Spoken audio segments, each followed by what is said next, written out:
오직 예수. 성경 말씀 봉독하겠습니다. 마태복음 15장 21절에서 28절 말씀입니다.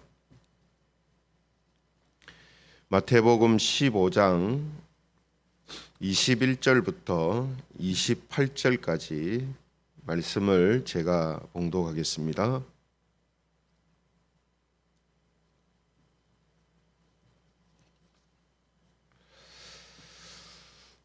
마태복음 15장 21절에서 28절입니다. 찾으신 줄 알고 21절부터 제가 봉독하겠습니다.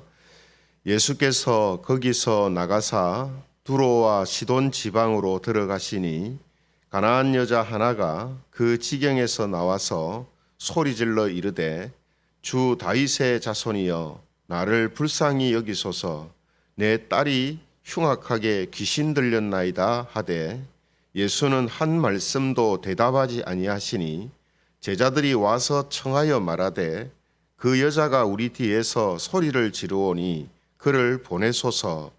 예수께서 대답하여 이르시되 나는 이스라엘 집에 잃어버린 양 외에는 다른 데로 보내심을 받지 아니하였노라 하시니 여자가 와서 예수께 절하며 이르되 주여 저를 도우소서.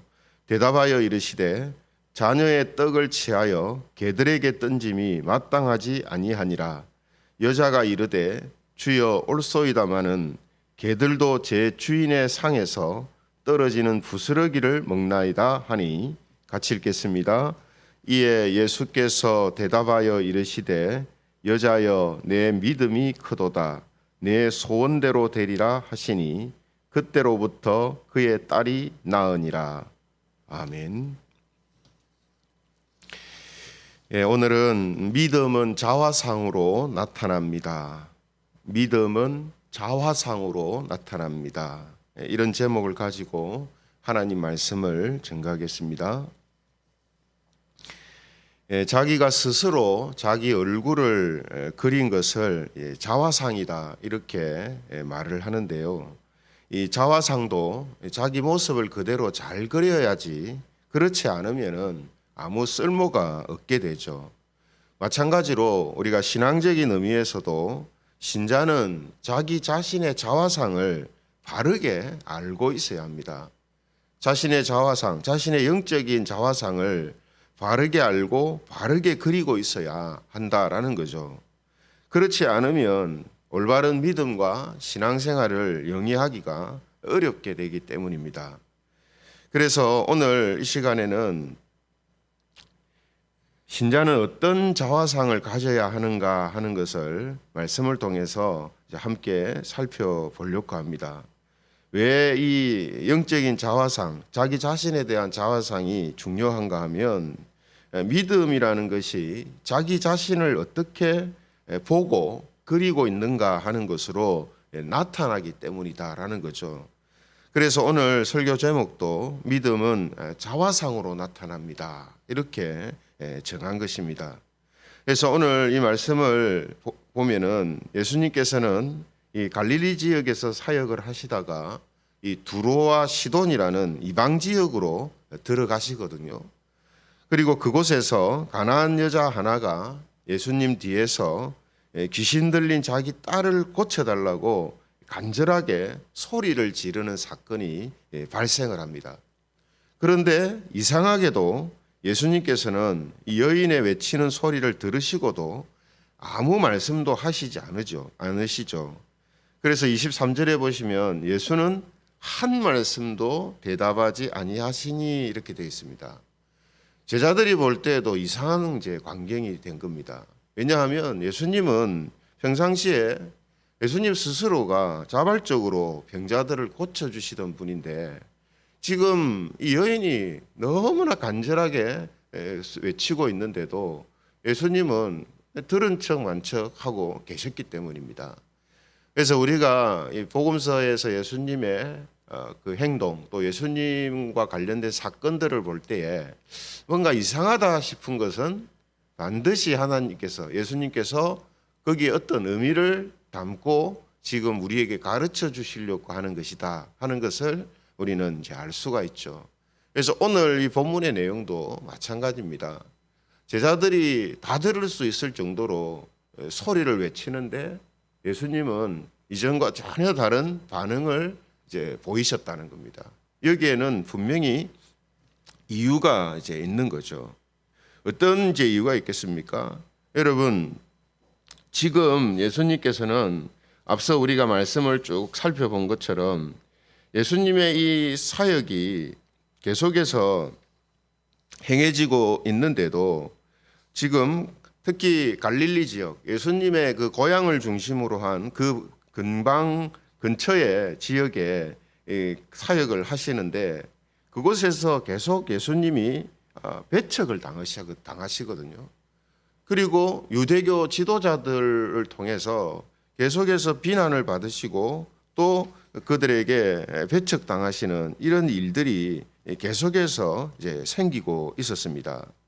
그래서 이런 모습을 보면 앞으로 이제 이스라엘 사람들에게 이제 버림도 당하게 될 것인데 그럼 도대체 이스라엘이 그리스도를 외면한다면 누가 하나님의 백성이 될 수 있을까 하는 이런 생각을 이제 하게 되죠. 그렇지 않습니까? 고향 사람들도 배척하죠. 유대교 지도자들도 배척하죠. 나중에는 이스라엘 사람들 전체가 예수님을 외면한단 말이죠. 그러면 누가 도대체 구원받는 하나님의 백성이 되는가 하는 이제 생각을 할 수가 있습니다. 그래서 예수님은 이방 지역인 이 두로와 시돈 땅에 들어오셔서 이방 여인을 통해서 하나님의 잃어버린 양, 또 하나님의 상에 앉게 될 하나님의 자녀는 어떤 사람들인가, 어떤 믿음을 가진 사람인가 하는 것을 이제 가르쳐 주시고 보여주시기 위해서 오늘 이 사건이 진행되고 있다, 이렇게 볼 수가 있는 것입니다. 그래서 이런 이상한 상황 속에서 예수님의 제자들이 예수님한테 그 여인을 고쳐주시고 돌아가도록 그렇게 하시면 좋겠다라고 이제 요청을 하죠. 그때 예수님께서 이렇게 대답을 하십니다. 24절에 보시면은 예수께서 대답하여 이르시되 나는 이스라엘 집에 잃어버린 양 외에는 다른 데로 보내심을 받지 아니하였노라 하시니, 이렇게 되어 있습니다. 예수님의 이 대답은 어떤 뜻을 가지고 하시는 것인가 하면 예수님의 지금 이 사역은 이스라엘의 복음을 전하시는 것이고 그 외의 나라와 지역들은 앞으로 예수님의 제자들이 그 사역을 감당하게 될 것이다라는 이제 그런 뜻을 가지고 이런 이제 말씀을 이제 하신 거죠. 이 말씀을 하실 때에 여인이 와서 예수님한테 자신을 이제 도와달라 이렇게 다시 간청을 이제 합니다. 그때도 역시 예수님은 의외의 말씀을 하시죠. 26절에 보시면은 대답하여 이르시되 자녀의 떡을 취하여 개들에게 던짐이 마땅하지 아니하니라. 예수님께서 이 여인을 향하여서 자녀가 아니고 개라 이렇게 표현을 하신 것입니다. 사실 여인의 입장에서 보면 아무리 자기가 사정이 절박해도 개라는 말까지 듣는 것은 이 자존심 상하고 정말 기분 나쁜 그런 이제 말일 수 있죠. 그런데 이 여인 역시 일반적으로 생각하는 것과 다른 반응을 이제 하는 것을 보게 됩니다. 그래서 지금 제가 계속 말씀드리듯이 이상한 반응, 이상한 말, 이상한 반응 계속 이상하잖아요. 그 이상하다라는 것은 지금 예수님께서 이 사건을 통해서 뭔가 메시지를 주시려고 하는 거거든요. 그래서 이 여인도 역시 뭐 화를 낸다든지 아니면은 뭐 돌아선다든지 그렇게 하지 않고 이상한 의외의 반응을 보입니다. 27절에 보시면은 그 여인이 이런 이야기를 하죠. 27절 여자가 이르되 주여 올소이다마는 개들도 제 주인의 상에서 떨어지는 부스러기를 먹나이다. 예수님이 당신은 개다 하니까 예, 저는 개입니다. 개지만 개들도 주인의 상에서 떨어지는 부스러기를 먹지 않습니까? 그러니 저한테 그 부스러기라도 좀 주십시오 하는 그런 말이거든요. 그러니 이 여인의 이 반응, 이 말이 정말 의외의 반응, 또 이상한 대답이 되는 거죠. 그런데 이 말을 들으신 예수님께서 28절에 이렇게 말씀하십니다. 28절, 이에 예수께서 대답하여 이르시되 여자여 네 믿음이 크도다. 네 소원대로 되리라 하시니 그때부로부터 그의 딸이 나으니라. 단순히 딸의 어떤 귀신 들린 것을 고쳐주시는 그 의미가 아니고 이 여인과의 대화 속에서 지금 예수님은 우리한테 중요한 이제 메시지를 이제 보내주고 있다라는 것을 우리가 알 수가 있는 것입니다. 그래서 앞서 말씀드린 것처럼 예수님께서는 지금 이 이방 여인을 통해서 하나님의 잃어버린 양이라고 자처했던 또 주님의 상에 참여하게 될 것이라고 자신했던 이스라엘은 오히려 예수님을 배척하는 상황이고, 반대로 이 이방 여인은 하나님의 잃어버린 양이며 주님의 상에 참여하게 될 자녀다라는 것을 보여주심을 통해서 지금 어떤 자가 진정으로 하나님의 자녀, 하나님의 백성이 될 수 있는 자이며 또 그들은 어떤 믿음을 가지고 있는가 하는 것을 우리에게 보여주고 계신다라는 겁니다. 그래서 오늘 이 여인의 그 어떤 모습 중에 가장 드러나는 특징이 뭐냐면 처음 예수님을 향하여서 소리를 칠 때의 그 내용이죠.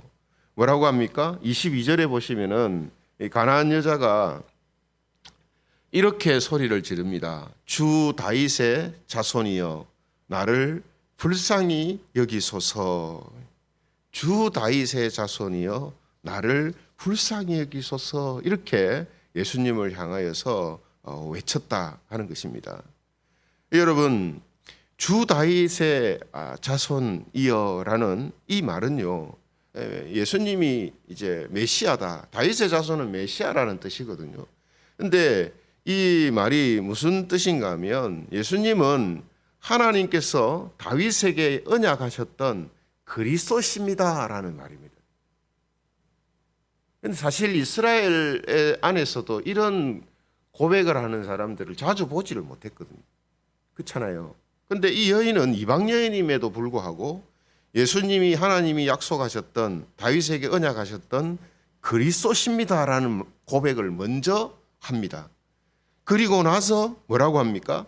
나를 불쌍히 여기소서 이렇게 합니다.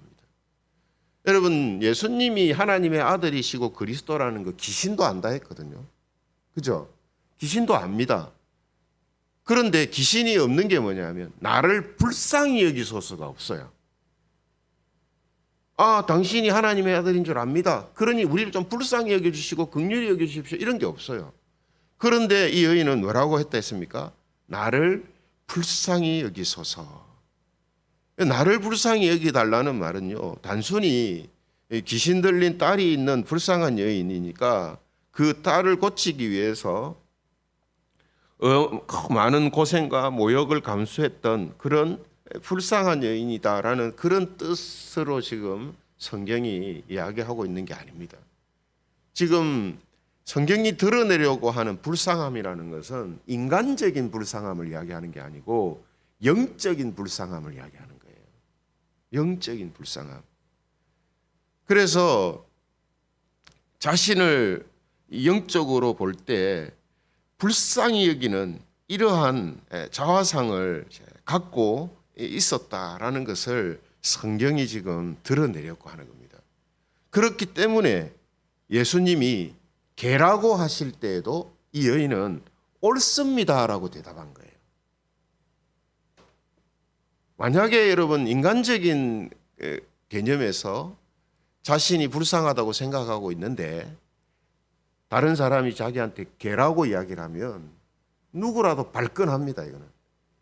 왜냐하면 마지막 남아있는 자존심이란 게 있는데 아무리 내가 처량하고 불쌍하게 보이는 사람이라도 나를 향하여서 당신은 개 같은 사람이다 이렇게 한다면 인간적으로 상당한 모욕을 당하고 있는 거거든요. 근데 이 여인이 옳습니다라고 했었던 것은 영적인 개념에서의 자신을 그렇게 보고 있었기 때문입니다. 그리고 예수님 역시 인간적인 어떤 기준에서 개라고 하신 게 아니고 영적인 의미에서의 표현이라는 것을 알기 때문에 이런 이제 말을 하게 된 거죠. 그래서 지금 이 여인을 통해서 드러내 보여주시려는 것은 지금 이 여인이 갖고 있는 자화상, 자기 자신을 보는 영적인 자화상, 이걸 지금 우리에게 보여주시는 겁니다. 그게 뭐라고요? 자신을 불쌍하게 여기는 겁니다. 예? 자신을 불쌍하게 여기는 것. 그래서 여러분 자신을 영적으로 어떤 자화상으로 그리고 있느냐 하는 이게 곧 믿음입니다. 믿음. 기독교에서 말하는 믿음이라는 것은요, 자신을 영적으로 어떤 자화상을 그리고 갖고 있느냐 하는 게 바로 믿음으로 직결되는 겁니다.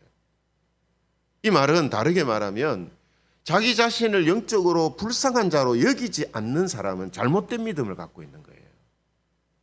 이게 기독교에서 말하는 믿음입니다. 그래서 믿음은 자신을 영적으로 불쌍한 자로 보기 때문에 거기에서 하나님의 은혜와 그리스도가 아니면 소망이 없는 자입니다라고 이렇게 자신을 보게 되는 거죠. 그래서 예수님이 필요한 겁니다. 그리스도가 간절히 필요한 거죠. 이런 의미에서 우리가 산상수훈에도 보면 긍휼히 여기는 자라는 그 사람이 복이 있다 했잖아요. 긍휼히 여긴다라는 것은 남을 긍휼히 여기는 것도 있지만 자기 자신을 긍휼히 여기는, 긍휼히 보는 그런 마음을 갖고 있는 것을 지금 이야기하는 거거든요. 그러므로 우리가 오늘 이 말씀을 통해서 저와 여러분들은 자신을 영적으로 어떤 자화상으로 보고 있고 그리고 있는가 하는 것을 우리가 다시 한번 돌아봐야 됩니다. 왜냐하면요, 우리가 예수님을 믿는다고 하면서도 자기 자신을 불쌍하게 보지 않는 사람들이 있어요. 뭐 때문에요? 자기 자신을 인간적인 눈으로 보기 때문에. 내가 인간적인 이런 능력이 있고 또 사회에서 내가 이런 어떤 위치, 지위 그런 것으로만 자신을 본단 말이에요. 영적으로 보지 않고. 그래서 자기 자신을 육적이고 물질적인 시각으로만 보기 때문에 불쌍하게 보지 않는다는 거예요. 그러나 말씀드린 것처럼 예수님을 믿는 믿음이라는 것은 자신을 영적으로 보는 겁니다. 그래서 자신을 영적으로 불쌍한 자라는 생각을 갖고 있는 거거든요. 그래서 이런 믿음을 가진 성도들은 아무리 자기가 세상적으로 다른 사람에 비해서 훌륭한 인격을 갖고 있고 또 높은 지위에 있고 많은 부와 명예를 가지고 있는 사람이라 할지라도 하나님 앞에서는 또 영적으로는 자기가 늘 부족하고 연약한 자며 긍휼히 여김을 받아야 할 자라고 그렇게 자기 자화상을 그리고 그렇게 본다는 겁니다. 그래서 앞서 말씀드린 것처럼 예수님의 고향 사람들이 예수님을 배척한 이유가 뭡니까? 예수님을 인간적이고 육적이고 물질적인 개념으로 봤기 때문이거든요. 그 말은 자기 자신도 그렇게 본다는 거예요. 자기가 그런 기준을 가지고 사람들을 보고 자신을 본다는 거거든요. 바리새인과 서기관들도 마찬가지입니다. 그들이 예수님을 배척하는 이유가 뭡니까? 영적으로 보지 않고 인간적이고 육적인 개념으로 예수님을 보기 때문입니다. 그런데 오늘 이방 지역에서 등장한 이 이방 여인은 예수님을 또 자기 자신을 영적으로 보는 믿음을 가지고 예수님께 나아오고 있다 하는 것을 우리에게 보여주시는 겁니다. 그렇죠? 그러므로 오늘 본문 속에 나오는 두 가지 중요한 그 표현이 있죠. 24절에 예수님이 뭐라고 했습니까? 나는 이스라엘 집에 잃어버린 양을 위해서 보냄받았다 했잖아요. 잃어버린 양, 하나님의 양, 그 잃어버린 하나님의 양이 누구냐? 예, 자기 자신을 영적으로 볼 때 불쌍히 여기는 믿음을 가지고 있는 이 사람들입니다. 또 여인의 말 속에서도 특이한 표현이 나왔죠. 27절에 뭐라고 했습니까? 개들도 제 주인의 상에서 떨어지는 부스러기를 먹는다는 표현이 나왔습니다. 주인의 상, 하나님의 상입니다. 하나님의 상, 하나님의 만찬, 하나님의 상에 앉을 자녀들, 그들이 누구냐? 바로 이런 믿음을 가진 자들이다라는 것을, 이런 영적인 자화상을 가지고 있는 자들이다라는 것을 우리에게 이제 보여주신다라는 겁니다. 그러므로 오늘도 우리가 우리 자신을 볼 때에 영적인 자화상을 불쌍한 자로 보고 그리는 이런 마음과 또 이런 모습이 우리에게 있어야 합니다. 그렇죠? 왜냐? 이러한 믿음이 바로 하나님의 자녀들에게 나타나는 공통적인 믿음의 모습이기 때문이다라는 것입니다. 그래서 오늘도 우리 자신이 어떤 자화상을 그리며 살고 있는가 하는 것을 점검하시기를 바랍니다. 나는 나를 어떻게 보고 있는가? 그렇죠? 그리고 그 나를 보는 시각으로 다른 사람들을 보고 있는가? 예, 뭐 사실 이 부분은 나를 그렇게 본다면 다른 사람들을 그렇게 보게 돼 있어요. 그렇죠? 그래서 오늘 하루도 하나님의 자녀들이 그리는 이 자화상으로 살아감으로 인하여서 오늘 예수님께서 그러한 믿음을 가진 자들에게 베푸시는 그런 하나님의 놀라운 은혜들을 경험하며 또 하나님의 영광을 경험하며 살아가는 그런 저와 여러분들 또 우리 교회 모든 성도들이 되시기를 주님의 이름으로 축원합니다. 말씀을 생각하시면서 우리 같이 기도드리면 좋겠습니다. 우리 자신이